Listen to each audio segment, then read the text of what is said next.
Eu sou Mário Persona e essas são as respostas que eu dei aos que me perguntaram sobre a Bíblia. Você escreveu dizendo que não entendeu as passagens que dizem que devemos orar no Espírito Santo. Acaso existiria alguma oração que não seja no Espírito? Bem, você deve entender que ninguém, antes de tudo, ninguém deve orar ao Espírito Santo. Não tem isso na Bíblia. Como também não se deve adorar o Espírito Santo, ainda que o Espírito Santo seja uma pessoa divina, assim como é o Pai e o Filho. Existem muitos hinos errados, louvores errados por aí. Ó Espírito Santo, eu te adoro. Ó Espírito Santo. Isso está totalmente errado, doutrinariamente está errado. Nós oramos ao Pai e ao Filho. Adoramos ao Pai e adoramos ao Filho. Esses são os modos bíblicos de oração e de adoração, mas não oramos e nem adoramos o Espírito Santo.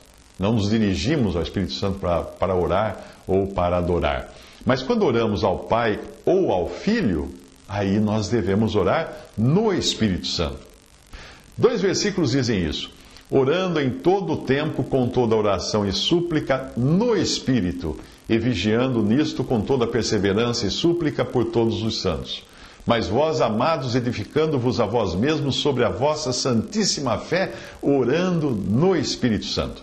Isso está em Efésios 6:18 e Judas 1, versículo 20. Então, orar no Espírito Santo é orar inspirado e guiado por Ele, e não por nossa carne. Uma oração repetitiva, dessas que a gente decora, dessas que você fala as coisas, nem está pensando no que está dizendo, mas está viajando em pensamento, uma oração assim não é. Não é orar no Espírito Santo, uma reza, né, como a gente costuma dizer, chamar de reza. Você fica repetindo um terço, por exemplo. Isso não é orar no Espírito Santo, isso é orar na carne, é orar na memória, no intelecto. Você está repetindo uma coisa que está gravada aqui, você aprendeu de criança e fica repetindo. Orar no Espírito não é também pedir para que seja feita a minha vontade, mas é orar em comunhão com o Pai, buscando conhecer os pensamentos do Pai, os desejos do Pai para nós e para as pessoas por quem oramos. Por exemplo, não faria sentido eu orar para Deus me dar uma Ferrari. Faria sentido isso? Não. Por que não? Porque eu não preciso de uma Ferrari. E Deus saberia que eu estaria pedindo isso apenas para poder me exibir diante das pessoas. Muita gente argumenta dizendo, mas a Bíblia não diz que tudo o que nós pedimos ao Pai, o Pai nos dá se pedirmos com fé? Não, a Bíblia não diz isso. A Bíblia diz isso e mais alguma coisa. Nós devemos primeiro aprender que Deus faz todas as coisas segundo o conselho da sua vontade, Efésios 1:11, e não segundo o conselho da minha vontade, da vontade da pessoa que está orando. Essa vontade de Deus é que irá determinar a minha vontade, para que ela esteja de acordo com a vontade dele. E eu posso orar e pedir em conformidade com os pensamentos de Deus. Porque Deus é o que opera em vós, tanto o querer como o efetuar, segundo a sua vontade, dele, de Deus, segundo a sua boa vontade. Filipenses 2:13. Se o meu querer e o meu efetuar não forem operados por Deus, eles não passarão de palha no tribunal de Cristo. E aquelas promessas do tipo, batei e vos abrirá, pedi e recebereis, ou tudo o que pedirmos, ou qualquer promessa assim que pareça até que Deus é um garçom à nossa disposição, elas não podem ser tomadas isoladamente. Da mesma forma como num contrato, uma cláusula não pode ser tomada isoladamente no contexto de todo o contrato. É perigoso isolar versículos da Bíblia sem considerar o escopo das Escrituras como um todo. E esta ensina que se pedirmos alguma coisa segundo a sua vontade, Ele nos ouve. 1 João 5,14. Você parou para pensar se aquela mansão que você está pedindo, aquele carro importado, aquela prosperidade mostrada pelos pregadores da TV, você já pensou se essas coisas são coisas segundo a vontade de Deus? Porque se não forem, e Deus permitir que você as tenha, porque às vezes Ele permite, elas não serão para bênção, elas serão para sofrimento. Quando os israelitas no deserto enjoaram de comer o maná, que Deus dava de forma graciosa, milagrosa, eles pediram carne. Aos olhos de Deus, aquilo não foi um pedido, aquilo foi um ato de desobediência, de rebelião, de desafio, de descontentamento. A passagem diz assim em Salmo: e tentaram a Deus nos seus corações pedindo carne para o seu apetite. Salmo 78, 18. Deus já lhes dava o que lhes era necessário, e de uma maneira como ninguém mais na história da humanidade havia recebido. Um maná, o pão vindo do céu. Será que o desejo deles estava de acordo com a vontade de Deus, o desejo por carne? Não estava. E nós podemos ver pelas consequências do pedido do povo, que foi atendido até por Deus para lhes dar uma lição e servir também para nós, de exemplo para nós. Uma passagem diz assim: ora, tudo isso lhes sobreveio como figuras e estão escritas para aviso nosso, para quem já são chegados os fins dos séculos. Paulo escreveu isso em 1 Coríntios 10, versículo 11. Veja lá no Antigo Testamento como é que aconteceu isso. E o vulgo que estava no meio deles veio a ter grande desejo, pelo que os filhos de Israel tornaram a chorar e disseram: quem nos dará carne a comer? Lembramo-nos dos peixes que no Egito comíamos de graça, e dos pepinos, e dos melões, e dos porrós, e das cebolas, e dos alhos. Mas agora a nossa alma se seca, coisa nenhuma há, senão este maná diante dos nossos olhos. Então soprou um vento do Senhor e trouxe codornizes do mar, e as espalhou pelo arraial quase caminho de um dia, de um lado e de outro lado, ao redor do arraial. Quase 2 côvados sobre a terra. 2 côvados sobre a terra, eu acho que é mais ou menos quase 1 metro de altura de codornizes. Então o povo se levantou todo aquele dia e toda aquela noite e todo o dia seguinte, e colheram as codornizes. O que menos tinha, colheram 10 homens e as estenderam para si ao redor do arraial. Quando a carne estava ainda entre os seus dentes, antes que fosse mastigada, se acendeu a ira do Senhor contra o povo e feriu o Senhor ao povo com uma praga muito grande. Por isso o nome daquele lugar se chamou Quibrote Atavá, porquanto ali enterraram o povo que teve o desejo.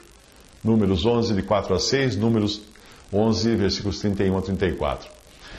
Essas perguntas todos nós deveríamos fazer antes de orar, quando nós formos pedir por algo. Será que nós precisamos mesmo disso? Pedir isso estaria em conformidade com a vontade de Deus? E aí nós devemos nos colocar à disposição do Espírito Santo de Deus para nos guiar nas respostas. Nós não saberemos qual é a vontade de Deus, a menos que o Espírito Santo de Deus possa revelá-la nos nossos corações, e isso não acontecerá se nós estivermos sem comunhão com Deus, andando na nossa vontade própria. Foi o caso do rei Saul, que depois de tanto desobedecer a Deus, perdeu a conexão que ele tinha com Deus. E Deus não mais deu ouvidos a ele. Foi aí que ele decidiu fazer como os pagãos faziam e fazem até hoje, buscar uma médium para se comunicar com espíritos, algo que Deus categoricamente havia proibido antes e proíbe hoje também. E vendo Saul o arraial dos filisteus, temeu e estremeceu muito o seu coração e perguntou Saul ao Senhor. Porém o Senhor não lhe respondeu, nem por sonhos, nem por Urim, nem por profetas. Então disse Saul aos seus criados: buscai-me uma mulher que tenha o espírito de feiticeira, para que vá a ela e consulte por ela. 1 Samuel 28, 5 a 7. Mas então onde encontrar a sabedoria para pedir como convém nas nossas orações? No Espírito Santo, na confiança que se pedirmos errado, o Espírito Santo vai filtrar o nosso pedido, e este não chegará ao Pai, ao menos na forma como nós pedimos originalmente. E nossa disposição deve ser sempre a de que, seja como for a resposta de Deus, ela será melhor para nós. E Deus sempre responde às nossas orações, sabia? Todas as vezes ele responde. Às vezes ele responde com não, às vezes ele responde com sim, outras vezes ele responde com espere. Veja a passagem. Da mesma maneira também o Espírito ajuda as nossas fraquezas, porque não sabemos o que havemos de pedir como convém, mas o mesmo Espírito intercede por nós, com gemidos inexprimíveis, e aquele que examina os corações sabe qual é a intenção do Espírito, e é ele que, segundo Deus, intercede pelos santos. E sabemos que todas as coisas contribuem juntas, não separadas, juntas, para o bem daqueles que amam a Deus, daqueles que são chamados segundo o seu propósito. Romanos 8, 26 a 28. Mas existem alguns motivos de oração que estão muito claros nas Escrituras e nós deveríamos adotá-los. Por exemplo, em nenhum lugar você encontrará que um cristão deva amaldiçoar as autoridades ou se opor a elas. Ele deve orar por elas, não para termos um mundo melhor, mais próspero, mais pujante, porque nem o Senhor Jesus orou por este mundo. Ele disse: eu rogo por eles, pelos discípulos, não rogo pelo mundo, mas por aqueles que me deste, porque são teus. João 17, 9. Não perca tempo orando pelo Brasil, porque o Senhor Jesus não orou pelo Brasil. E não ora pelo Brasil. Ele não ora pelo mundo, ele não ora pela situação do mundo. Ele ora pelos seus que estão nesse mundo. Oramos pelas autoridades para que haja tranquilidade e possamos continuar pregando o Evangelho, adorando a Deus, congregando sem obstáculo, e também para que as autoridades se convertam a Cristo, o que é também o desejo de Deus. Ele diz isso na sua palavra. Paulo escreve: admoesto-te, pois, antes de tudo, que se façam deprecações, orações, intercessões e ações de graças por todos os homens, pelos reis e por todos os que estão em eminência, para que tenhamos uma vida quieta e sossegada, em toda piedade e honestidade, porque isto é bom e agradável diante de Deus, nosso Salvador, que quer que todos os homens se salvem e venham ao conhecimento da verdade. 1 Timóteo 2, de 1 a 4. Então, se você orar pelas autoridades e orar pelos incrédulos para que creiam em Cristo, você nunca estará orando errado. Mas seria correto orar por incrédulo?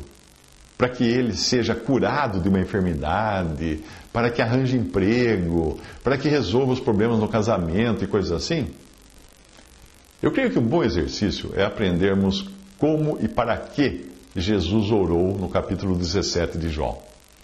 Jesus falou assim, levantando seus olhos ao céu, disse: Pai, é chegada a hora, glorifica teu Filho, para que também o teu Filho te glorifique a ti. Assim como lhe deste poder sobre toda a carne, para que dê a vida eterna a todos quantos lhe deste, e a vida eterna é esta, que te conheçam a ti só, por único e Deus verdadeiro, e a Jesus Cristo a quem enviaste. João 17, de 1 a 3. Ele orou para que o Pai desse a vida eterna a todos aqueles que ele deu ao Filho. E para entender isso, é preciso você ler outra passagem, que demonstra que uma pessoa só pode crer em Cristo se o Pai a der ao Filho. A simples razão disso é que homem nenhum vai a Deus de vontade própria, de moto próprio. Não vai. E como poderia ir? Se em Romanos 3,11 a afirmação categórica é que não há ninguém que busque a Deus. Romanos 3, capítulo 3, versículo 11. Então, o Senhor Jesus, a palavra de Deus diz: todo o que o Pai, o Senhor Jesus disse isso, todo o que o Pai me dá virá a mim, e o que vem a mim, de maneira nenhuma o lançarei fora. Ninguém pode vir a mim, se o Pai que me enviou o não trouxer, e eu o ressuscitarei no último dia. João 6,37 e também versículo 44. Isso incomoda demais a muitos que acham que a salvação tem algo a ver com a escolha do homem e não com a eleição de Deus. Mas uma alma submissa à palavra de Deus irá acatar isso, ainda que não entenda em profundidade, ainda que não saiba, não caia na cabeça, mas como é que isso funciona? Mas vai acatar, está escrito. O que a gente vai fazer? A razão de o Pai ter dado alguns ao Filho foi porque Ele quis assim, não foi porque eram melhores. E porque esses estavam entre os que Ele elegeu em Cristo antes da fundação do mundo, para que fôssemos santos e irrepreensíveis diante dele em amor, e nos destinou previamente para filhos de adoção por Jesus Cristo, para si mesmo, segundo o beneplácito da sua vontade, não da nossa, para louvor e glória da sua graça, pela qual nos fez agradáveis a si, no amado que é Cristo. Efésios 1, de 4 a 6. Essa passagem é maravilhosa. Leia o capítulo 1 de Efésios inteiro. Como nós não sabemos quais foram os que o Pai deu ao Filho, nós simplesmente oramos para que te conheçam a ti só, por único Deus verdadeiro, e a Jesus Cristo a quem enviaste, como o Senhor Jesus orou em João 17,3. Não há dúvidas, portanto, que orar pela salvação de incrédulos é orar segundo a vontade do Pai.